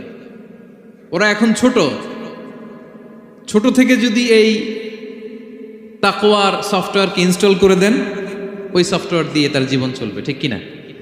হ্যাঁ, ওরা যখন ছোট থাকে কাদা মাটির মতো থাকে। কাদার মাটিকে যেমন ডিজাইন করতে মনে চায় করা যায় না? একই কাদা মাটি দিয়ে বল বানানো যায়, ঘর বানানো যায়, পুতুল বানানো যায়, ওই এটা বানানো যায়, অনেক কিছু বানানো যায়। কিন্তু এটা যখন শুকিয়ে শক্ত হয়ে যায় আর কিছু করা যায়? হ্যাঁ, আমাদের আঞ্চলিক ভাষায় বলে কাঁচা না নোয়ালে বাস, পাকলে করে। ছোটবেলা থেকেই now this is the high time ওদেরকে এডুকেট করার, এখন মোক্ষম সময়। এটা আপনার রেসপন্সিবিলিটি, বাবা হিসেবে করতেই হবে। নতুন প্রজন্মকে আমাদের বাঁচাতেই হবে, ঠিক কি না? মানুষের পেট থেকে বেরোলেই কেউ মানুষ হয় না। গরুর পেট থেকে যেটা বেরোয় এটা গরু, ছাগলের পেট থেকে বেরোলেই ছাগল হয়ে যায়, হাতির পেট থেকে বেরোলেই হাতি হয়ে যায়। কিন্তু মানুষের পেট থেকে একটা কিছু বেরোলেই ওটা মানুষ হয়, ওটার মানুষ বানাতে হয়। কি করতে হয়? মানুষ বানাতে হয়। গরুকে কেউ কোনোদিন বলে না তুই গরুর মতন গরু হ। ছাগলরে কেউ কোনোদিন কইছে যে তুই ছাগলের মতো ছাগল হ। কিন্তু এই মানুষকেই বলা হয় তুমি মানুষের মতো মানুষ হও, মানুষের মতো মানুষ হও। মানুষের মতো মানুষের বড্ড অভাব, ঠিক কি না? তো আমাদের ছেলেমেয়েরা মানুষের মতো মানুষ হোক, আমরা চাই কি চাই না? এই উপদেশগুলো আমাদের দিতে হবে, ওদেরকে জানাতে হবে। ছোট্ট মানুষ অনেক কিছুই বুঝে না, ওদেরকে কোনটা সত্যবাদিতা, কোনটা ন্যায়পরায়ণতা, কোনটা আমানতদারিতা, কোনটা চুরি ধরে ধরে বোঝাতে হয়। আমাদের ছোট্ট সোনামণিরা দেখবেন ছোটবেলায় ওই ছোট অবস্থায় যারা থাকে, ছোট স্কুলে যায়, স্কুলে যে আরেকজনের পেন্সিল ব্যাগে করে নিয়ে আসে দেখবেন। মানে ওরে দিচ্ছেন আপনি ব্লু কালারের, ওর এটা ভালো লাগে নাই, ওর ভালো লাগছে পিঙ্ক কালারের একটা, তো আরেকজনের পিঙ্ক কালারের পেন্সিল ব্যাগে করে নিয়ে আসছে, রাবার নিয়ে আসছে। ও খারাপ মনে আনে নাই, কারণ ও জানে না, ও ভাবছে যেটা সুন্দর লাগে ওইটাই মনে হয় আমার। কিন্তু অন্যের জিনিস যে না বলে নিয়ে আসলে এটারে চুরি বলে, ওইটা জানেই না। তো এগুলো ওদেরকে জানানোর, শিখানোর দরকার আছে না নাই? দায়িত্বটা কার? বাবা মায়ের। আমার প্রিয় ভাইয়েরা, সন্তানদেরকে যেন আমরা গাইড করি, ইনস্ট্রাক্ট করি, আমরা যেন ওদেরকে শিখাই কোনটা সত্য কোনটা মিথ্যা। এখন তো এই যে সোশ্যাল মিডিয়ার যুগ, এটা ছাড়া খেতেই চায় না, তাই না? ঘুমাতেই চায় না। সে কি দেখে এটা আপনার জানতে হবে। সে কোথায় যায়, সে কার সাথে মেশে, সে কোন সাইটগুলো ব্রাউজ করে, এটা বাবা হিসেবে জানার দরকার আছে না নাই? প্যারেন্টিং কন্ট্রোলের একটা ব্যবস্থাপনা আছে, আপনি কন্ট্রোল করে দিতে পারবেন। আপনি সাইন করে দিবেন ইউটিউবে আপনার জিমেল দিয়ে, ও কি দেখে আপনি সব চেক করতে পারবেন হিস্ট্রিতে। যুগ যেমন, ওই যুগের মেডিসিনও তেমন, ওইভাবে আপনাকে নিয়ন্ত্রণ করতে হবে। কারণ এই যুগে আমাদের তরুণ শিশু কিশোররা এত এত চ্যালেঞ্জের সম্মুখীন হচ্ছে যেটা আগে কখনো হয় নাই। The world is changing so fast, it's very difficult to handle our teenagers. ওদের প্রশ্ন শুনলে আপনি অবাক হয়ে যাবেন। আমি উত্তর দিতে পারি না মাঝে মাঝে, আমার ছোট মেয়ের অনেক প্রশ্নের উত্তর দিতে পারি না, মানে পারি, ও মানতে চায় না, আর্গুও করে, এমন এমন কথা বলে যেগুলো আমরা 10-15 বছর বয়সেও শিখি নাই। আজকে 5-6 বছরের ছোট বাচ্চা, ছেলে মেয়ে আপনাকে এমন প্রশ্ন করবে আপনি অবাক হয়ে যাবেন। এই জন্য ছোটবেলা থেকেই ওদের মন মস্তিষ্কের ভেতরে এই ইসলামের শিক্ষাটা ঢুকাই দিতে হবে। আমার ভাইয়েরা, ইসলাম সেটাই চায়। যে এইমাত্র জন্মগ্রহণ করছে যে বাচ্চাটা, নবজাতক, নিউ বর্ন বেবি, ওর আমল নামা শুরু হয়েছে? সবাই বলেন, এইমাত্র ভূমিষ্ঠ একটা বাচ্চার আমল নামা শুরু হয়েছে? তারপর ইসলাম বলে ওর কানের সামনে আল্লাহ আকবার, আল্লাহ আকবার বলে আল্লাহর নামটা ঢুকিয়ে দাও। এখনো আমল নামা শুরু হয় নাই, এখনো ভালো খারাপের কিছুই হয় নাই, তারপরও আল্লাহ বলে দুনিয়াতে আসার সাথে সাথে আজান দিয়ে ইসলামের কথাটা কানের ভেতরে ঢুকায়া দাও। আমাদের দায়িত্ব হচ্ছে ওদেরকে এডুকেট করা। 1 নাম্বার উপদেশ তিনি দিলেন, লা তুশরিক বিল্লাহ, শিরক করো না, শিরক মহাপাপ। এই পয়েন্টটা বুঝতে পারছেন সবাই? উনি বেসিক্যালি ওনার সন্তানকে 9টা উপদেশ দিয়েছিলেন। কয়টা? সবাই বলুন, 9টা। এরপর আল্লাহ তাআলা আরেকটা এক্সট্রা উপদেশ দিয়ে দিয়েছেন, 9 আর 1 মিলে তিলকা আশারাতুন কামিলা, একেবারে ফাইনাল, 10টা হয়ে গেছে, পরিপূর্ণ। তো শিরকের ব্যাপারে সতর্ক করার সাথে সাথে আল্লাহ তাআলা নিজ থেকে একটা উপদেশ দিলেন। আল্লাহ তাআলা কি বললেন? রব্বুল আলামিন বললেন, ওয়াসাইনাল ইনসানা বিওয়ালিদাইহি হামালাতহু উম্মুহু ওয়াহানান আলা ওয়াহান ওয়া ফিসালুহু ফি আমাইনি আনিশকুর লি ওয়া লিওয়ালিদাইকা ইলাইয়াল মাসির। সুবহানাল্লাহ পড়ে। আল্লাহ বললেন, ওয়াসাইনাল ইনসানা বিওয়ালিদাইহি, শিরকের কথা যখন লোকমান সন্তানকে জানালো, এবার আমি আল্লাহ পৃথিবীর মানুষগুলোরে জানিয়ে দিলাম, খবরদার খবরদার, মা বাবার সাথে কখনো খারাপ আচরণ করো না। ওয়াসাইনাল ইনসান, মানুষকে আমি ওসিয়ত করলাম, রেকমেন্ড করলাম, ভার্ডিক্ট জারি করে দিলাম, বিওয়ালিদাই, মা বাবার ব্যাপারে তাদের সাথে সদাচরণ করবে, মা বাবার সাথে খারাপ আচরণ করা যাবে। জান্নাতে একটা দরজা আছে, নাম আল আব, বাবা, আর একটা আল উম, মা। যারা বাবা মার সাথে ভালো আচরণ করছে তারা ওইটা দিয়ে ঢুকবে। সুবহানাল্লাহ পড়ে। এক লোক বললেন, ইয়া রাসূলুল্লাহ, আমার মাকে কাঁধে করে কাবার চারদিকে ঘুরিয়েছি, তাওয়াফ করিয়েছি, প্রচন্ড রোদের মধ্যে আমার মাকে কাঁধে করে কাবার চারদিকে লাব্বাইক লাব্বাইক বলে অনেকবার ঘুরিয়েছি। ইয়া রাসূলুল্লাহ, আপনি আমাকে বলে দেন, ছোটবেলা যখন আমি আমার মায়ের বুকের দুধ খেয়েছি ওই দুধের শোধটুকু আদায় হয়েছে কিনা? বিষ্ণুই বললেন, কি প্রশ্ন করলা তুমি?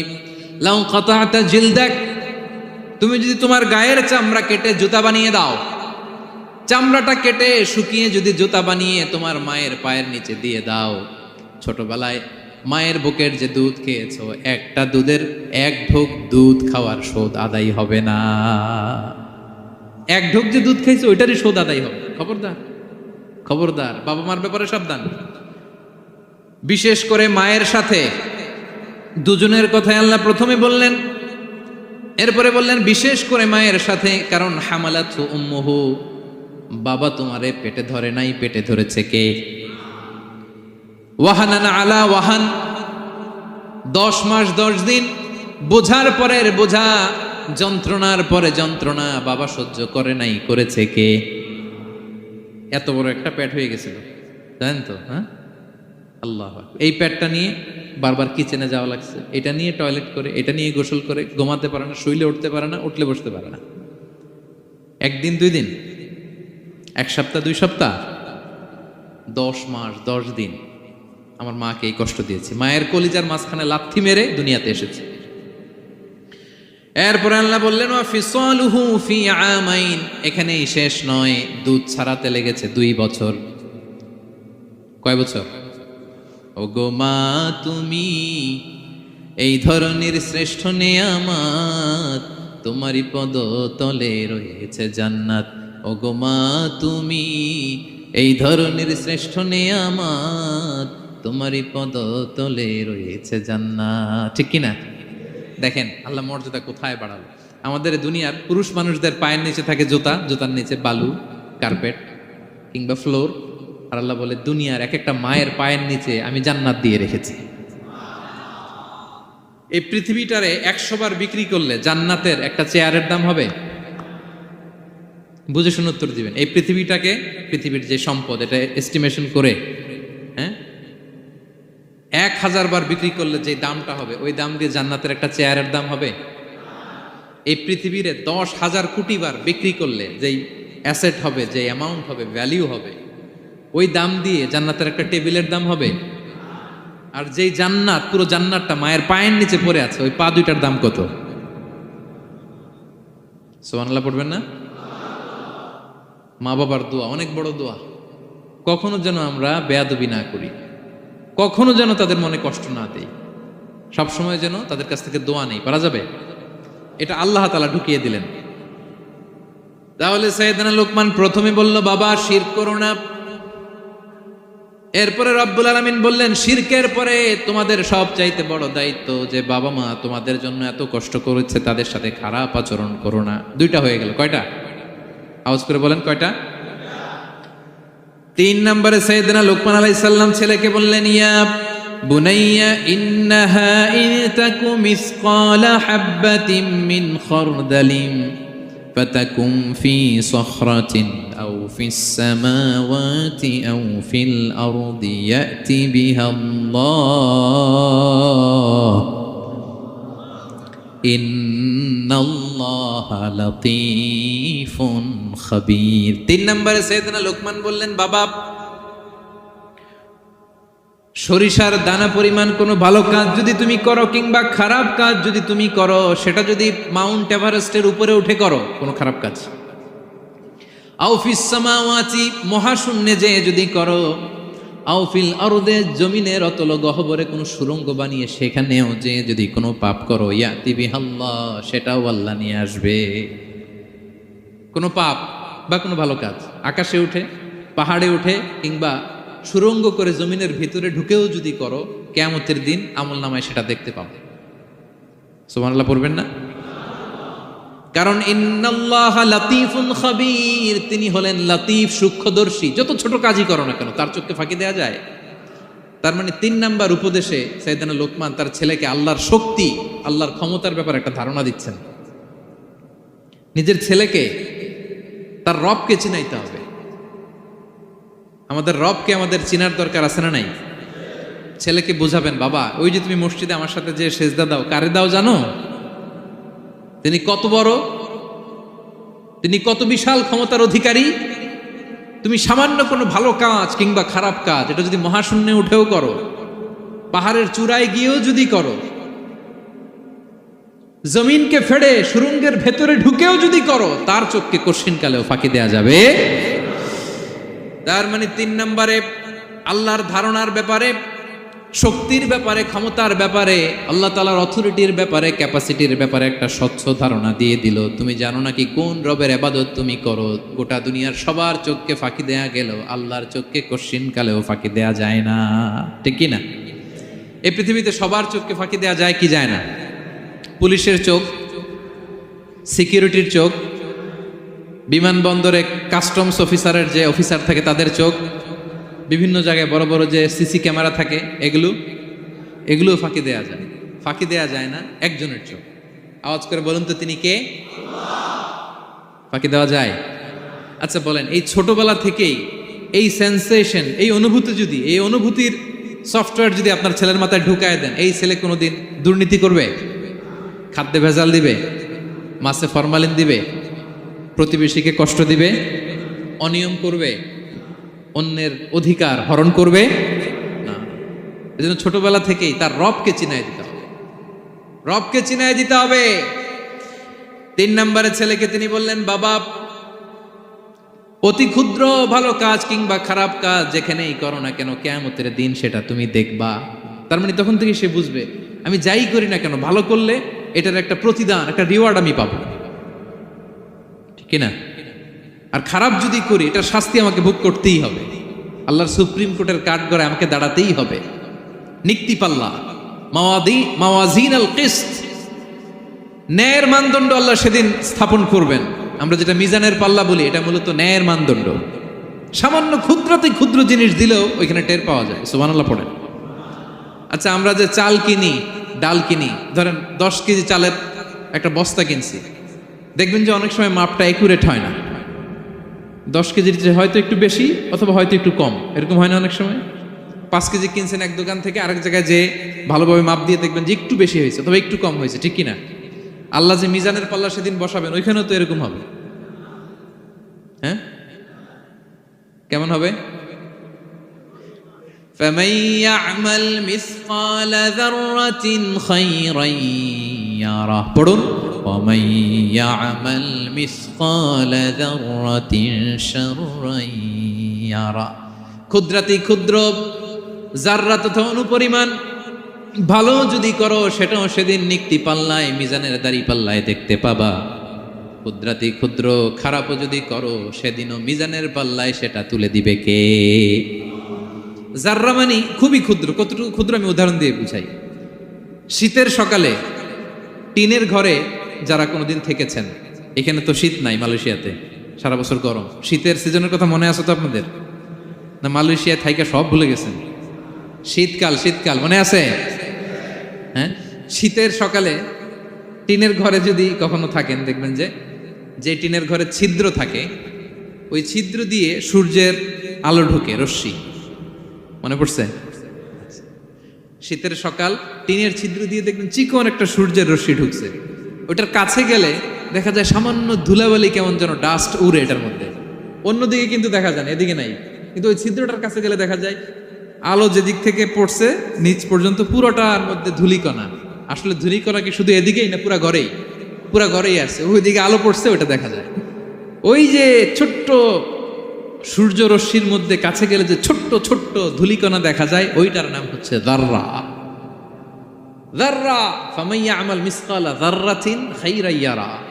এই ধূলিকণার ডাস্টের যাররা পরিমাণ ভালো করলে সেটাও দেখতে পাবা, আবার যাররা পরিমাণ খারাপ করলে সেদিন কিয়ামতের ময়দানে মিজানের পাল্লায় সেটাও দেখতে পাবা। পড়েন সুবহানাল্লাহ। তার মানে 3 নম্বরে ছেলেকে আল্লাহর শক্তি আর সম্ভাবনা সম্পর্কে সতর্ক করলেন, জানান দিয়ে বললেন, বাবা যেটাই করো না কেন সবার চোখকে ফাঁকি দেওয়া যায় না, একজনের চোখ তিনি কে? কয়টা গেল উপদেশ? সবাই বলুন তো কয়টা? 3টা। 4 নম্বরে লোকমান আলাইহিস সালাম বললেন, ইয়া বুনাইয়া আকিমিস সালাহ, ও আমার সন্তান, 4 নম্বরে উপদেশ হলো তোমাকে নামাজ কায়েম করতে হবে। নামাজ, সবার আগে নামাজ। কাজকে বলে দাও আমার নামাজ আছে, নামাজকে বলো না কাজ আছে, ঠিক কি না? সালাত কায়েম করো, সালাতে কায়েম করো, হবে জান্নাতি তুমি, হবে জান্নাতি তুমি, দিবে কাল হাসরে শীতল ছায়া আরশে আজিম, রব্বিয়াল আলা রব্বিয়াল আযীম, রব্বিয়াল আলা রব্বিয়াল আযীম। সুবহানাল্লাহ পড়েন। 4 নম্বরে আকিমিস সালাহ, ও আমার কলিজার টুকরা সন্তান, নামাজ কায়েম করো।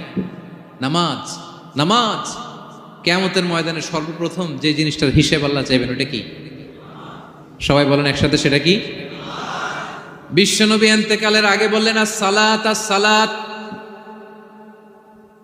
ওয়া মা মালাকাত আইমানুকুম, ও আমার উম্মতেরা নামাজ, নামাজ। বিশ্বনবীর রূহ বের হয়ে যাবে, মালাকুল মাউত চলে আসলো, এখনই রূহ মুবারক কবজ করে নিয়ে যাবে। অন্তিম মুহূর্তে গোটা উম্মার জন্য বিশ্বনবী যে মেসেজটা ড্রপ দিয়ে গেলেন সেটার নাম হলো নামাজ। সালাত আস-সালাত, উম্মতেরা নামাজ নষ্ট করো না, নামাজ নষ্ট করো না।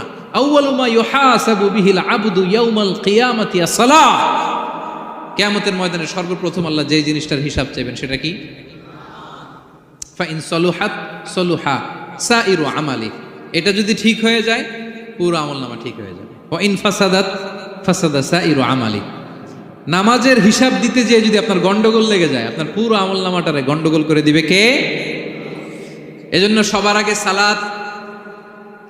ছেলেকে বোঝাবেন, বাবা নামাজ কায়েম করো, তার মানে একা একা পড়ো না, জামাতে পড়ো। নামাজ পড়া আর কায়েম করায় পার্থক্য আছে। একা একা পড়া যায় কিন্তু একা একা কায়েম করা যায়? বলেন। তার মানে বাবা একা একা নামাজ পড়ো না, জামাতে পড়ো। বিকেল বেলায় তোমার বন্ধুকে নিয়ে খেলার মাঠে যখন ক্রিকেট খেলতে খেলতে মাগরিবের সময় হয়ে যায়, একা একাই মসজিদে যাবা না, তোমার বন্ধুরেও নিয়ে যাবা। একা একা জান্নাতে গেলে মজা আছে? সবাই মিলে একসাথে গেলে কেমন হয়? হ্যাঁ, সবাই মিলে একসাথে জান্নাতে যাওয়া লাগবে না? তার মানে ছেলেরে বোঝালেন, বাবা একা একা নয়, সবাইকে নিয়ে নামাজ পড়ো বাপ, জামাতে পড়ো বাপ, গোটা সমাজটারে মুসল্লি সমাজ বানাবা।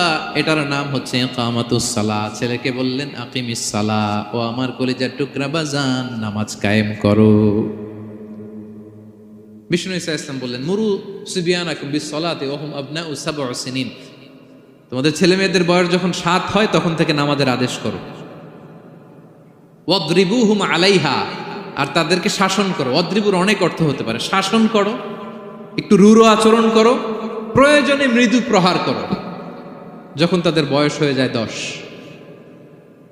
বয়স হয়ে যায় 10 কিংবা তার উপরে, আমাদের ছেলে মেয়ে আছে বয়স, দেখি কয়জন আছে দিকে 10 বছরের। হ্যাঁ দেখছেন, কঠোর হইতে হবে আপনাদের যদি নামাজ না পড়ে। হাত নামান। 7 পর্যন্ত নিয়ে যাবেন সাথে করে।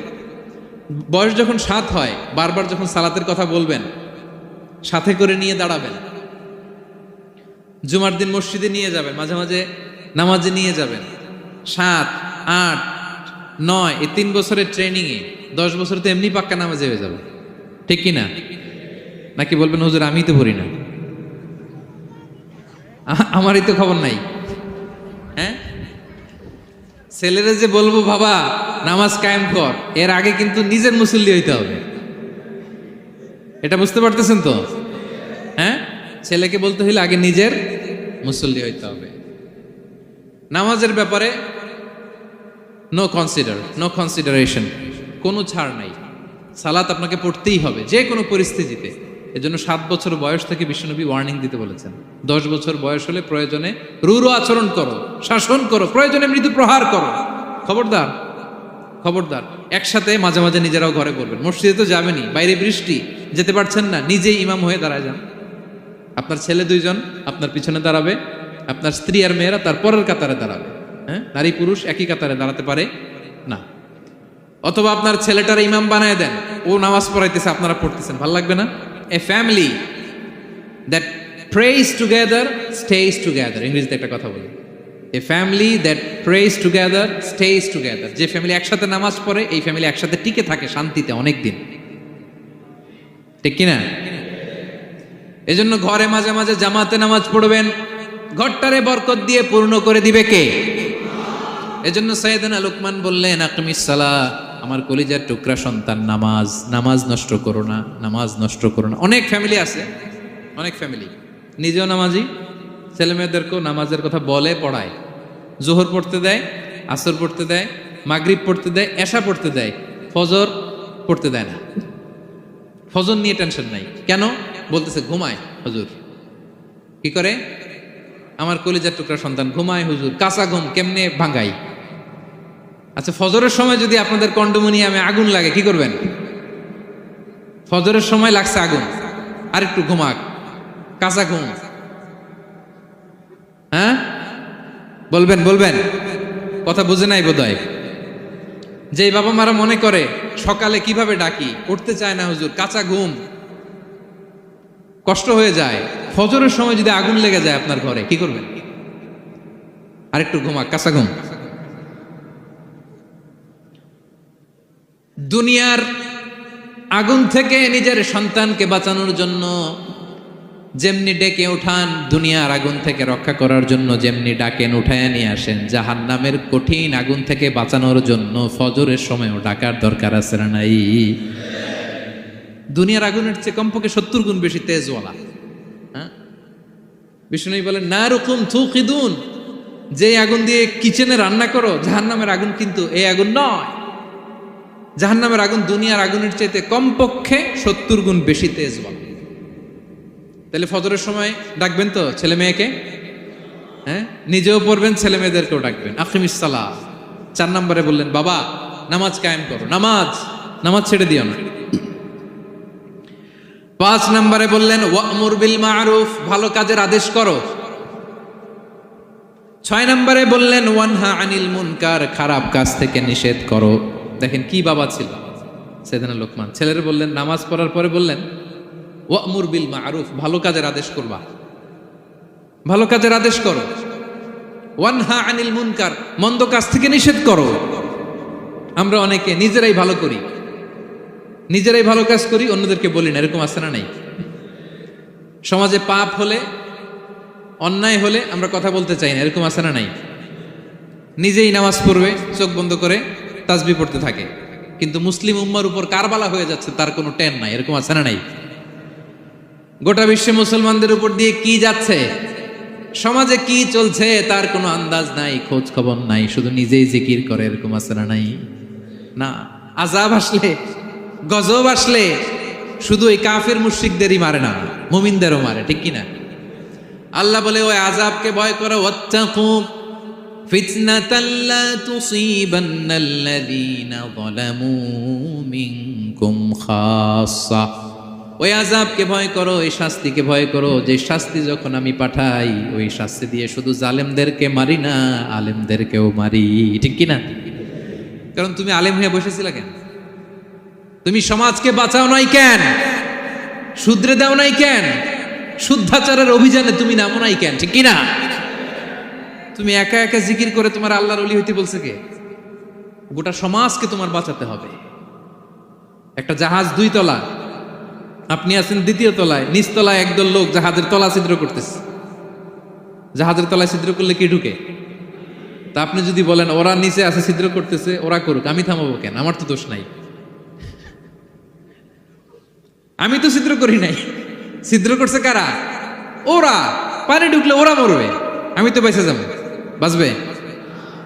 কারণ সে তো জাহাজের ভিতরেই। আপনি যে যদি এই পাগলগুলারে না থামান, ওরা তো মরবেই, আপনিও শেষ। চিল্লায় বলেন ঠিক কিনা?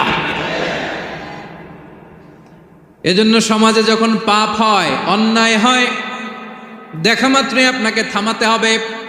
তা না হলে এই পাপের কারণে, অন্যায়ের কারণে আযাব আর গজব যখন আসবে, পাপীরাই মরবে না, আপনিও মরবেন, ঠিক কিনা? মুসা আলাইহিস সালামের পায়ের মধ্যে একবার একটা লাল পিঁপড়া কামড় দিছে।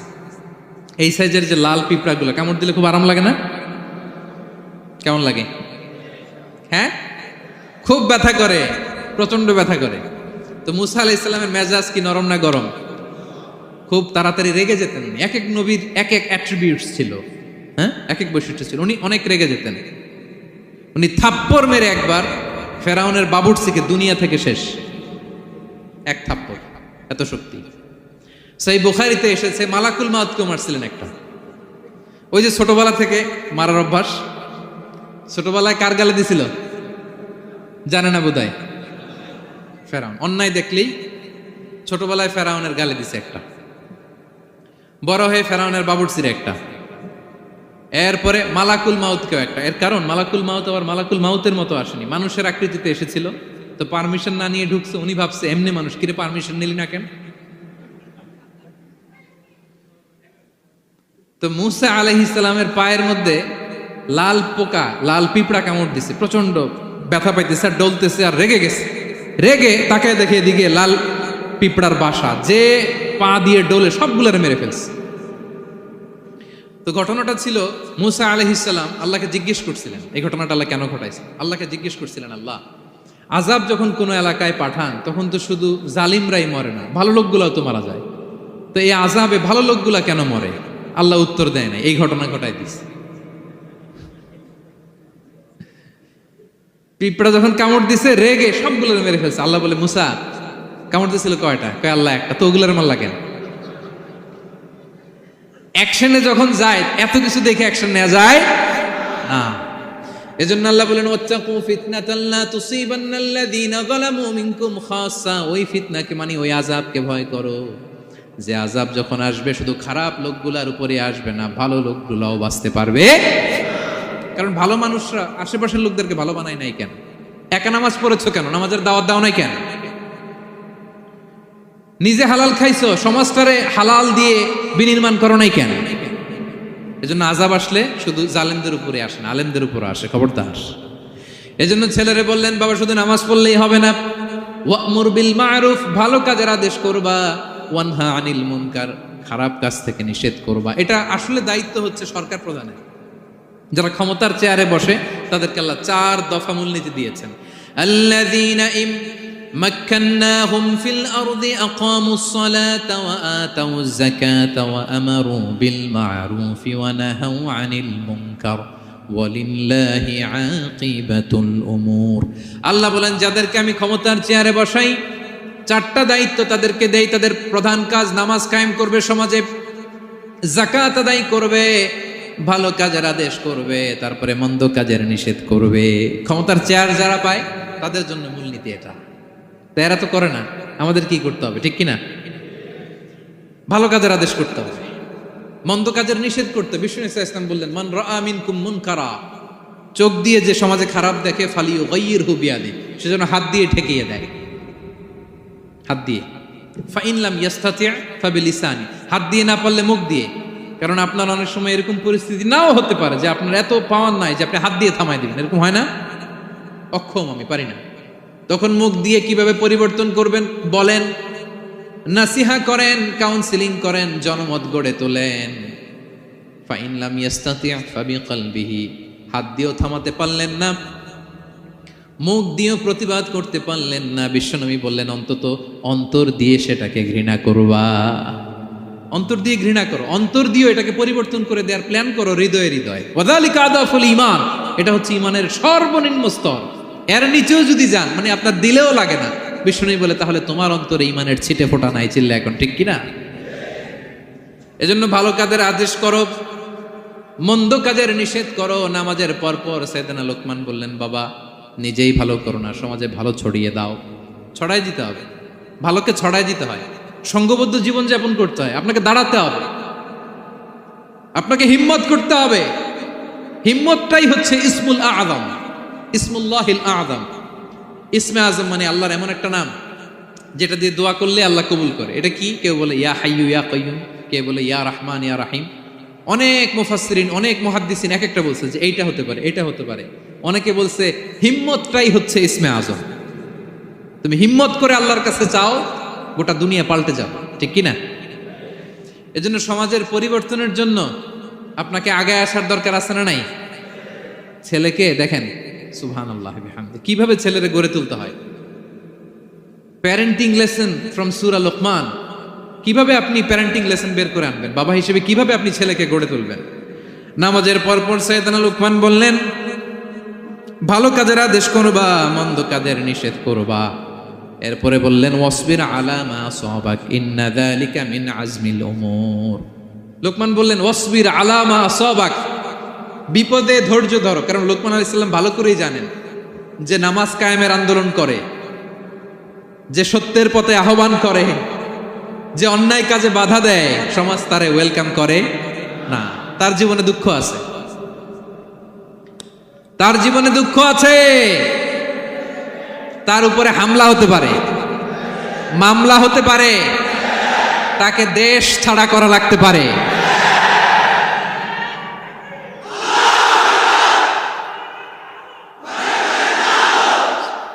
ওয়াসবির আলা মা আসাবাক, বাবা খুব ভালো করেই জানে বিপদ নেমে আসতে পারে। যে নামাজ কায়েমের আন্দোলন করে, যে সৎ কাজের আদেশ করে, অসৎ কাজে বাধা দেয়, তাকে থামানোর জন্য, তার অগ্রযাত্রাকে রুখে দেওয়ার জন্য, তার রাস্তাকে ব্লক করার জন্য যুগে যুগে সমাজে সমাজে আছে না নাই? আছে। ঘাবড়ে গেলে চলবে না। এই পথ, এটা ফুলসজ্জার কোনো পথ নয়, এটা কণ্টকাকীর্ণ। এখানে প্রতি পদে পদে কাটা। এটা জেনেই আমরা এই পথে এসেছি, ঠিক কিনা?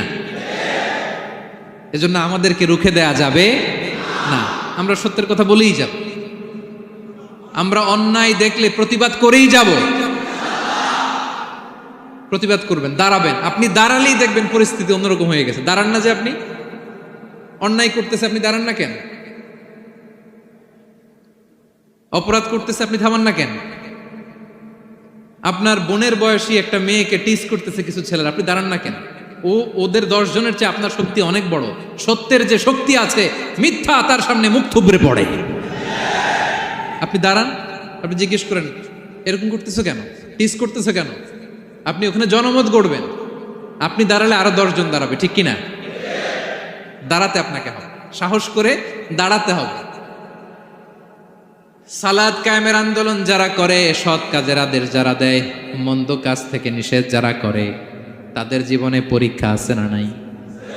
এজন্য সাইয়েদনা লোকমান বললেন, বাবা, যেই নাসিহত তোমাকে দিচ্ছি এটা পালন করলে বিপদ আসবে, কিন্তু ঘাবড়ে যেও না, আতঙ্কিত হয়েও না। ওয়াসবির আলা মা আসাবাক, বিপদে ধৈর্য ধরো, ধৈর্য ধারণ করতে হবে। সবর, সবর নিয়ে কোথায় যেন আলোচনা করেছিলাম যে সবর এটা এমন একটা গাছ, যে গাছের চারিদিকে থাকে কাটা, কিন্তু ফলটা বড় মিষ্টি। সবর বাংলা জানেন তো কি? ধৈর্য। ধৈর্য এমন একটা গাছ, যে গাছের চারিদিকে কাটা, কিন্তু ফলটা মিষ্টি, সুস্বাদু। এই সুস্বাদু ফল খেতে হলে এই কাটাগুলো সহ্য করতে হবে। ধৈর্য। ছোট্ট ছেলে মেয়েদেরকে ননির পুতুল করে গড়ে তুলবেন না, খবরদার। ওদেরকে কষ্ট সহিষ্ণু করে গড়ে তুলুন। আপনি থাকতেই কষ্ট করা শেখান, তার জীবনটা স্মুথ হবে, তার ক্যারিয়ারটা ব্রাইট হবে, তার ভবিষ্যৎটা সুন্দর হবে। ছেলেমেয়েরা কিছু চাইলেই সাথে সাথে দিবেন না। অনেক বাবা মা আছে এত আদর করে, এত বেশি আহ্লাদ করে, যা চায় তাই দেয়, পরে হিতে বিপরীত হয়, ঠিক কিনা? ছেলে মেয়েকে অভাব শেখান, ছেলে মেয়েকে কষ্ট শেখান, ওদেরকে সংগ্রাম শেখান, প্রতিকূল পরিবেশে কি করে টিকে থাকতে হয় এটার সবক শেখান। সেদিন লোকমান তাই করলেন, ছেলের সবর শিখাইলেন যে বাবা ধৈর্য ধারণ করো, আতঙ্কিত হবা না।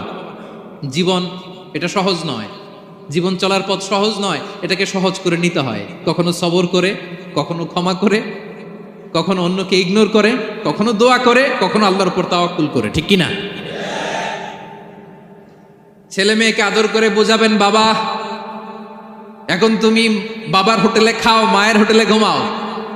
সারা জীবন এমন চলবে না, দুনিয়াটা বড্ড কঠিন, এখানে কেউ কাউরে জায়গা করে দেয় না, নিজের জায়গা নিজেরই করে নিতে হয়, ঠিক কিনা? ছোটবেলা থেকেই তাকে দৃঢ় মনোবলের করে তুলতে হবে যে বাবা দুনিয়াটা এত সহজ নয়, এটা সহজ করে নিতে হয়। This is the life hacks. এই লাইফ হ্যাকগুলো আপনি শেখাবেন, লাইফ লেসনগুলো শেখাবেন। ধৈর্য ধরো, সৎ কাজের আদেশ দাও, মন্দ কাজের নিষেধ করো। এগুলো করতে গেলে একটু বাধা বিপত্তি আসবে, কিন্তু শেষ হাসিটা তুমিই হাসবে, ঠিক কি না? বিজয় তোমারই হবে। কি বলেন? সময়ই কথা বলে, সময়ই কথা বলে। বিপদে ধৈর্য ধরো। বিশ্বনবী আল্লাহ বললেন, ওসবির আলা মা ইয়াকুলুনা ওয়াহজুরহুম হাজরান জামিলা। নবী হে, বিপদে ধৈর্য হারা হবেন না। ভালো সময় সামনে আসছে। মক্কায় আপনারে কষ্ট দেয়, গণক বলে, জাদুকর বলে, পাগল বলে, মদিনাতে বিজয় আপনারই হবে, ঠিক কি না? ছেলে মেয়ে যেন আশাবাদী হয়ে গড়ে ওঠে, হোপফুল, আতঙ্কিত যেন না হয়। কষ্ট শিখান, ধৈর্য শিখান। আচ্ছা, গেল। এরপর তিনি বললেন, ওয়ালা তুসাইর খাদ্দাকা লিন্নাস। ও আমার কলিজার টুকরা সন্তান, ওয়ালা তুসাইর খাদ্দাকা লিন্নাস। অহংকার করে মানুষ থেকে মুখ ফিরিয়ে নিও না। ছেলেরে এবার সোশ্যাল বানানোর চেষ্টা করতেছেন, হ্যাঁ? ওয়ালা তুসাইর খাদ্দাকা লিন্নাস। দেখেন, একটার পর একটা। প্রথমে স্রষ্টারে চিনাইলেন, তাই না? এরপরে স্রষ্টার ক্ষমতা সম্পর্কে শিখাইলেন, এরপরে আধ্যাত্মিকতা শিখাইলেন, এরপরে ইবাদত কি সেটা জানালেন, এরপরে তিনি সোশ্যাল এঙ্গেজমেন্ট কিভাবে করবেন, সোশ্যাল রিফর্ম কিভাবে করবেন শিখালেন। এবার মানুষের সাথে কিভাবে মিশতে হয় সেটা শিখাচ্ছেন। মানে পিপল ওরিয়েন্টেড হও। ওয়ালা তুসাইর খাদ্দাকা লিন্নাস। অহংকার করে মানুষের থেকে মুখ ফিরিয়ে নিও না, মুখ ছিটকাবে না। মানুষকে সম্মান করো, মানুষের সাথে মেশো, বি পিপল ওরিয়েন্টেড। আমাদের অনেক ছেলে মেয়েরা মানুষের সাথে মিশতে পারে না। দোষ কার? বাবা মায়ের, শেখায় না। একটা সময় আমাদের মনে আছে, ছোটবেলায় মেহমান আসলে আমরা এত খুশি হইতাম। কি বলেন? মেহমানের কাছে যাইতাম, সূরা শোনাইতাম, কবিতা শোনাতাম, এটা খেলতাম, ওইটা করতাম। যাওয়ার সময় আমাদেরকে টাকা দিয়ে যেত, হায় রে খুশি। এখন দেখবেন টেনে হিসেবে মেহমানের সামনে আনা যায় না। এরকম আছে না নাই? অনেক ফ্যামিলিতে এরকম আছে যে তারা সারাদিন ডিভাইস নিয়ে, এই ডিভাইস আসক্তি এত মারাত্মক পর্যায়ে পৌঁছেছে যে তারা মানুষের সাথে মিশতে পারে না। এই পাবলিক ওরিয়েন্টেশনটা অনেকের নাই, পিপল ওরিয়েন্টেশন নাই। অনেক ছোট বাচ্চা, মেহমান আসছে, তুমি একটু আসো, সালাম দাও, বসো, আসতে চায় না, বসতে চায় না। কারণ ওরা শিখানো হয় না। সারাদিন দিয়ে রাখছে কি হাতে? মোবাইল। এই জন্য ছোটবেলা থেকে আমরা যেন সামাজিক বানাই, বাচ্চাকে যেন শেখাই, বাবা মুরব্বীকে দেখলে সালাম দিতে হবে। কি করতে হবে? ওরা শিখাবেন। অনেক সময় ছোট বাচ্চারা না বুঝে দারোয়ানের সাথে খারাপ আচরণ করে, ঘরের কাজের বুয়ার সাথে খারাপ আচরণ করে, ড্রাইভারকে বকা দেয়, আছে না নাই? ওর ভদ্রতা, ডিসেন্ট ম্যানার আপনি শিখান নাই তো, ও শিখবে কোত্থেকে? এই জন্য শুরুতেই বললাম যে গরুর পেট থেকে বেরোলে গরু হয়, কিন্তু মানুষের পেট থেকে বেরোলেই ওটা মানুষ হয় না। ওটারে মানুষ বানাতে হয় দিনের পর দিন, মাসের পর মাস, টিউনিং করে, পলিশিং করে, গাইড করে করে মানুষের মতো মানুষ বানাতে হয়। তাহলে ছেলেনে বললেন, ওয়ালা তুসাইর খাদ্দাকা লিন্নাস। তোমার চেহারাকে মানুষ থেকে ফিরিয়ে নিও না, গণমুখী হও, মানুষের সাথে মেশো। ছেলে মেয়েদেরকে এটা বলবেন। শহরে থাকলে মাঝে মাঝে গ্রামে নিয়ে যাবেন, কাদার মধ্যে ছেড়ে দিবেন, হাট বেটা, হ্যাঁ, কাদায় ছেড়ে দিবেন, পুকুরে ছেড়ে দিবেন, দৌড়াদৌড়ি করতে করতে তারপরে তারা শিখবে, দেখবে। মাছ, জ্যান্ত মাছ দেখে নাই আমাদের অনেক ছেলে মেয়েরা, আছে না নাই? ওরা ভাবে মাছ বোধহয় ওই ইয়ের মধ্যেই পাওয়া যায়, শপিং মলেই পাওয়া যায়, ফ্রিজের মধ্যে থাকে, এরপরে এটা খাইতে হয়। জ্যান্ত মাছ দেখলে দেখবেন ভয় পেয়ে গেছে। কারণ শেকড়ের সাথে এদের কোনো সম্পর্ক নাই। এরা যেন গণমুখী হয়, শেকড়ের সাথে যেন এদের সম্পর্ক থাকে। হ্যাঁ, এটাই দেখেন। এই উপদেশটা কয় হাজার বছর আগের। মনে হচ্ছে যেন আজকের পরিস্থিতি দেখে দেখে লোকমান ইসলাম ছেলেকে অ্যাডভাইস করতেছেন। সুবহানাল্লাহ বলবেন না? ওয়ালা তুসাইর খাদ্দাকা লিন্নাস। মানুষ থেকে মুখ ফিরিয়ে নিও না। ছেলে মেয়েদের শিখান, মানুষ দেখলে ভয় পেও না, মানুষের কাছে যাও, মানুষের দুঃখ দুর্দশা দূর করার চেষ্টা করো, গণমুখী হও, মানুষকে দেখলে সালাম দাও, মুচকি হাসি দাও, হাত বাড়িয়ে মুসাফা করো। তাহলেই না মানুষের সাথে তুমি মিশবে, শিখবে, জানবে, ঠিক কি না? এরপরে বললেন, ওয়ালা তামশি ফিল আরদি মারাহা। আমার কলিজার টুকরা সন্তান, অহংকার করে রাস্তা দিয়ে হেঁটো না। কারণ ইন্নাল্লাহা লা ইউহিব্বু কুল্লা মুখতালিন ফাখুর। আল্লাহ অহংকারীকে পছন্দ করেন না। এবার বডি ল্যাঙ্গুয়েজ শিখাচ্ছেন। ছেলেকে কিভাবে হাঁটবে। আমাদের অনেক সময় ছেলে মেয়েরা খুবই ভালো, নিষ্পাপ, শুধু ভিতরটা পরিষ্কার হইলে হবে না, আপনার জেস্টারও তো ভালো হইতে হবে। হ্যাঁ, ভিতর ভালো কিন্তু প্রকাশভঙ্গি জানে না, আছে না নাই? এটার ইংরেজিতে কি বলে? বডি ল্যাঙ্গুয়েজ বলে, বুঝতে পারছেন? এবার ছেলেকে বডি ল্যাঙ্গুয়েজ শিখাচ্ছে বাবা, হাঁটার সময় এইভাবে হাঁটতে হবে। ওয়ালা তামশি ফিল আরদি মারহা, অহংকার করে রাস্তা দিয়ে হেঁটো না। এখানে তামশি বলতে শুধু হাঁটাই না, অহংকার করে ড্রাইভ করো না, অহংকার করে হুন্ডা চালিও না। এরকম আছে না নাই? আমাদের ইয়াং ছেলে মেয়েরা হুন্ডা একটা পাইলে এমন আওয়াজ করে তারা চলবে, অসুস্থদের ক্ষতি হয়, ছোট বাচ্চারা ভয় পেয়ে যায়, মাঝরাতে মানুষ লাফ দিয়ে ওঠে ঘুম থেকে। এরকম আছে না নাই? আমাদের সন্তানরা যেন এরকম না হয়। রাস্তা দিয়ে চলতে বিনয়ের সাথে হাঁটতে হবে, ভদ্রভাবে হাঁটতে হবে, কারণ রহমানের বান্দারা অহংকারী হয় না, তারা বিনয়ী হয়, ঠিক কিনা? وعباد الرحمن الذين يمشون على الأرض هونا وإذا خاطبهم الجاهلون قالوا سلاما। রহমানের বান্দারা রাস্তা দিয়ে যখন হাঁটে দাম্ভিকতার সাথে হাঁটে না, অহংকারের সাথে হাঁটে না, বিনয়ের সাথে রাস্তা দিয়ে তারা চলাফেরা করে, ঠিক কিনা? তো ছেলেকে হাতে ধরে ধরে বডি ল্যাঙ্গুয়েজ শিখাচ্ছে, বাবা অহংকার করে হেঁটো না। মানুষের অহংকার সাজে না, অহংকার সাজে একজনের, তিনি কে? অহংকার কার চাদর? আল্লাহ বলে এই চাদর ধরে যদি কেউ টান দেয় ওরে আমি জাহান্নামে নিক্ষেপ করি, ফালা উবালি, আই ডোন্ট কেয়ার, ওরে আমি জাহান্নামে ফেলবো। অহংকার করার কি আছে আমাদের? কিছুই নাই, ঠিক কিনা? ডায়রিয়া যদি হয়, লুজ মোশন যদি হয়, 5 বার টয়লেটে গেলে এরপরে চেহারার দিকে তাকানো যায়? বিছানায় পড়ে হা হু করতে শুরু করে, তো কিসের অহংকার আপনার? লুজ মোশন 3 দিন যদি হয়, হায় রে, চেহারার দিকে তাকানো যায় না, সুন্দর চেহারা ফ্যাকাশে হয়ে গেছে, তো এই মানুষের অহংকার করা সাজে না। ছেলেকে বিনয়ী হওয়া শেখাতে হবে, বাবা বিনয়ী হও, তোমার বডি ল্যাঙ্গুয়েজটা সুন্দর করো, তোমার কথা বলায়, তোমার চলনে বলনে সবকিছুতে যেন একটা মাধুর্যতা থাকে, একটা কোমলতা থাকে, শেখানোর দরকার আছে না নাই? সব শেষে সাইয়েদনা লোকমান ছেলেকে বললেন, وَاقْصِدْ فِي مَشْيِكَ وَاغْضُضْ مِنْ صَوْتِكَ إِنَّ أَنكَرَ الْأَصْوَاتِ لَصَوْتُ الْحَمِيرِ وَاقْصِدْ فِي مَشْيِكَ وَاغْضُضْ مِنْ صَوْتِكَ। তাহলে কিভাবে হাঁটবা?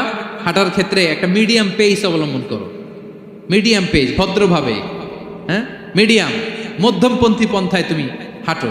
তোমার হাঁটার মধ্যে যেন একটা মুনশিয়ানা ভাব থাকে, তোমার হাঁটা চলাফেরায় যেন একটা ভদ্রতার ছাপ থাকে। এটা তো হাতে ধরে ধরে শিখাইতে হবে, নাহলে শিখবে না তো, বুঝবে না তো সে। ওয়াগদুদ মিন সাউতিক, কণ্ঠটাকে মোলায়েম করো। ইন্না আনকারাল আসওয়াতি লাসাউতুল হামির, কর্কশ গলায় কথা বলো না। আমাদের অনেক ছেলেমেয়েরা অনেক শাউট করে, আছে না নাই? কেউ কি শাউটিং পারসনকে পছন্দ করে? আমরা লাইক করি? Nobody likes a shouting person. আপনি মালয়েশিয়ানদেরকে দেখেন কত কোয়াইট ইনকাম, হাজার হাজার মানুষ একটা প্রোগ্রাম করতেছে, একটা সাউন্ড নাই। আমাদের তো অনেক বলতে হয়, অনেক অ্যানাউন্সমেন্ট, অনেক এই সেই, ওদেরকে কিছু বলতে হয় না। ওদের আমি অনেক বড় বড় প্রোগ্রামে জয়েন করেছি, হাজার হাজার মানুষ, একটা ছোট্ট ইনস্ট্রাকশন, লাইন ধরে সবাই সেটা মেনে নেয়।